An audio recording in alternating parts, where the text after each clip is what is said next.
Hello hi welcome back to my YouTube channel. दोस्तों कैसे हो आप सब। एक वीडियो लाया हूँ आप सबके लिए। वीडियो आप सबकी आंखें खोल देगी।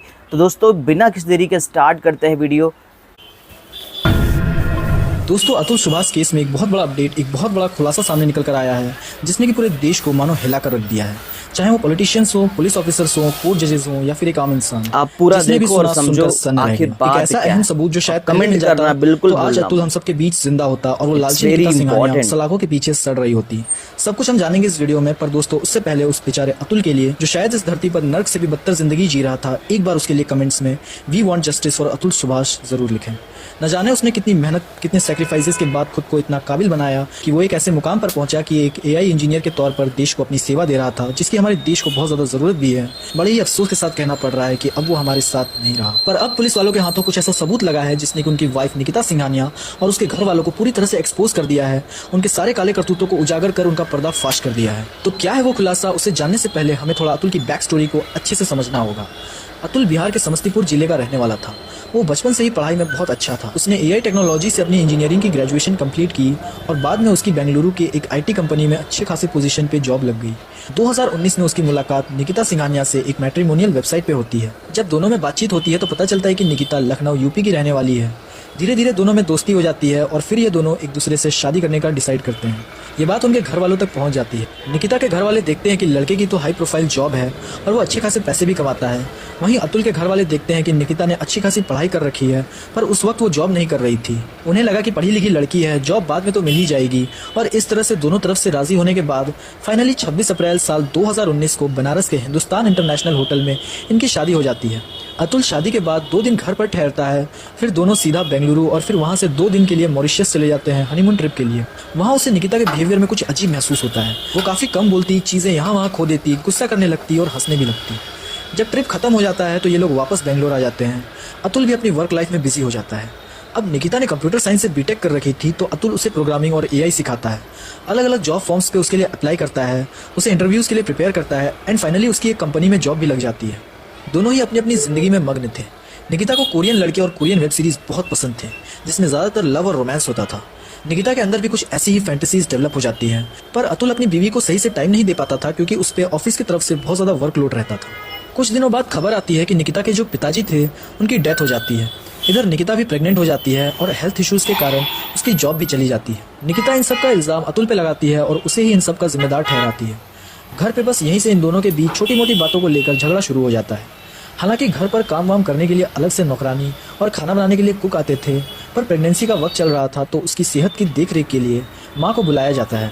अब लड़के की माँ थी प्योर वेजिटेरियन, वहीं लड़की नॉन वेजिटेरियन। वो कुछ ऐसी ऐसी चीज़ें घर में मंगवाती जिनसे उनकी सास को एतराज़ होता था।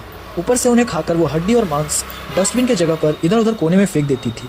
बस यहीं से सास बहू में मनमुटाव बढ़ने लगा। जब बच्चे की डिलीवरी होती है तब लड़की का पूरा परिवार बेंगलोर आता है, लेकिन 1 BHK फ्लैट में इतनी जगह नहीं थी कि सब के सब साथ ठहर सके। इसलिए अतुल उनके ठहरने के लिए एक होटल बुक करता है।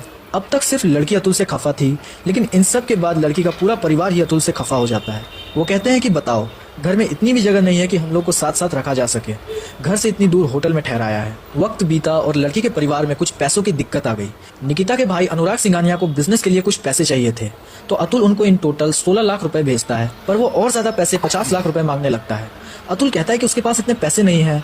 ऐसा कहकर वो पैसे देने से इनकार कर देता है। निकिता बार बार अतुल पे पैसे देने का दबाव बनाती है, पर जब अतुल साफ साफ पैसे देने से इनकार कर देता है तब इनके बीच में रिश्ते और भी ज्यादा खराब हो जाते हैं। 2021 को वो बेंगलोर छोड़ देती है और बेटे के साथ अपने घर लखनऊ आ जाती है। अतुल को लगा कि शायद वो गुस्सा है, कुछ दिनों में जब उसका गुस्सा शांत हो जाएगा तब वह खुद चली आएगी, लेकिन ऐसा बिल्कुल भी नहीं होता है। और जो होता है उसकी कल्पना अतुल ने कभी सपने में भी नहीं की होगी। 8 महीने बाद यानी कि 24 अप्रैल 2022 को निकिता जौनपुर के सरदार कोतवाली में अतुल और उसके घर वालों पर इन टोटल 9 केसेस पर मुकदमा दर्ज करती है, जिसमें आईपीसी धारा 302 मर्डर।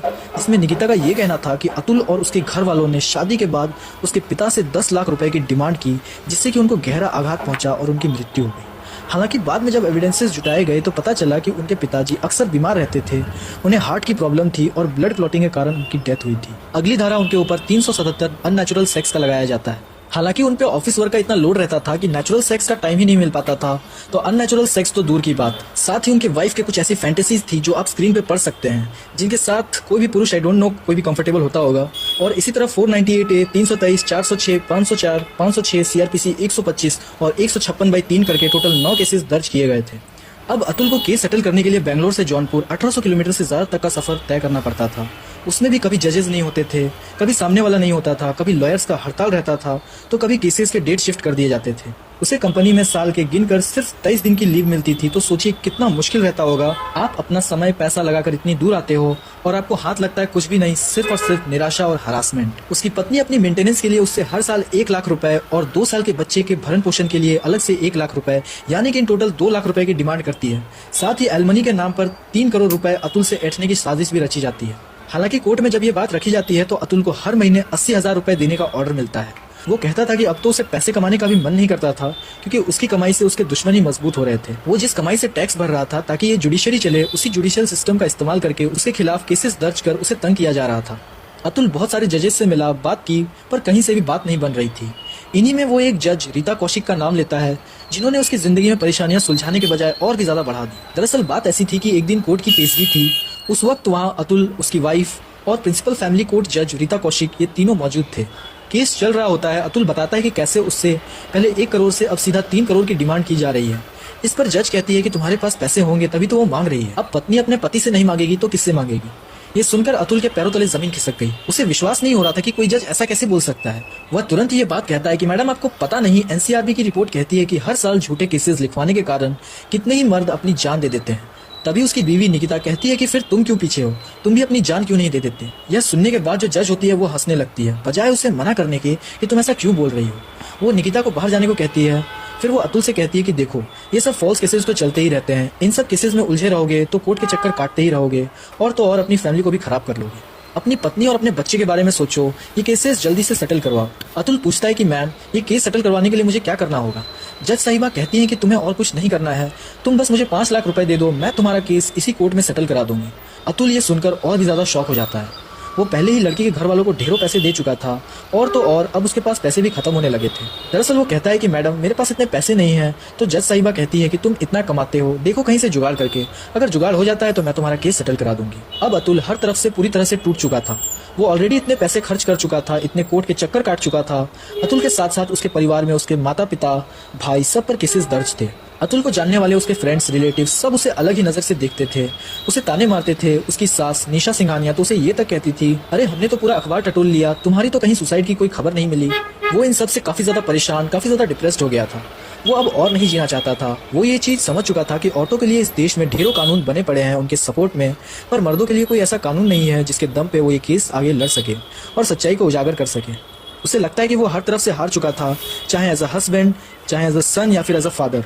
उसमें अब और झेलने की क्षमता नहीं बची थी, और अंत में उसने एक ऐसा कदम उठाया कि जिसने भी सुना खुद को रोने से रोक नहीं पाया। 8 दिसंबर 2024 को वो अपने रूम में 24 पन्नों में अपनी पूरी कहानी को बयां करता है और 84 मिनट का वीडियो रिकॉर्ड कर उस पर जो भी इल्जाम लगाए गए थे, जो मुसीबतों का सामना उसे करना पड़ा था और जिस तरह से न्यायपालिका भी असक्षम साबित हुई थी उसे न्याय दिलाने में, उसने उन सभी बातों का एक एक करके खुलासा किया। वीडियो रिकॉर्ड करके वो सुसाइड कर लेता है। अगली सुबह यानी कि 9 दिसंबर को पुलिस कंट्रोल में एक कॉल आता है, जिसमें अतुल के जो पड़ोसी लोग थे वो अतुल की आत्महत्या की बात पुलिस को बताते हैं। पुलिस वहां पहुंचती है, तब उन्हें वहां अतुल की बॉडी और वही पन्ने और वही वीडियो रिकॉर्डिंग मिलती है, जिसके बाद में ये घटना एक नेशनल हेडलाइन बन जाती है। और भला देश का वो कौन सा कोना होगा जहां पर सोशल मीडिया की पहुंच ना हो। ये पूरी बात सोशल मीडिया के जरिए देश के हर एक कोने में जन जन तक पहुंचती है, और जिसने भी इस पूरे कांड के बारे में जाना उसकी आंखें भर आई और जुबान से बस यही निकला, we want justice for Atul Subhash. उसने उस वीडियो में ये भी रिक्वेस्ट करा है कि उसके मरने के बाद उसकी वाइफ को उसके बॉडी के आसपास ही भटकने ना दिया जाए, और जो बेटा है वो उसके माँ बाप और भाई को सौंप दिया जाए, क्योंकि निकिता उसकी परवरिश करने में अक्षम है। तो भाइयों और बहनों, मुझे उम्मीद है वीडियो पूरी देखी है आपने और समझ भी रहे होंगे, छोटी छोटी चीज़ें रिलेशंस को ख़राब कर देती हैं। दोस्तों, इस वीडियो की ओरिजिनल लिंक डिस्क्रिप्शन में दी है, वहाँ जाके फुल वीडियो देख सकते हो।